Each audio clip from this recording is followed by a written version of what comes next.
அஞ்சியே அஞ்சல் என்றடி தொண்டனே கருள் நல்லினாய் கழிகின்றன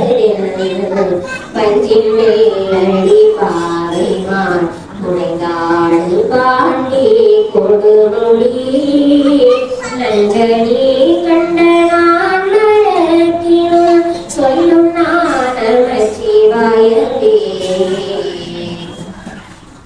ஏழுகாநிலத்தின் சூடினை எந்திற்குள் புலி தோளின் மேல் ஆடு பாமரை அரை கசைத்த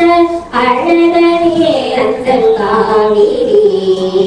பாடு கண் புலை வந்திரி பரம் சோதி பாண்டி கொடுமுடி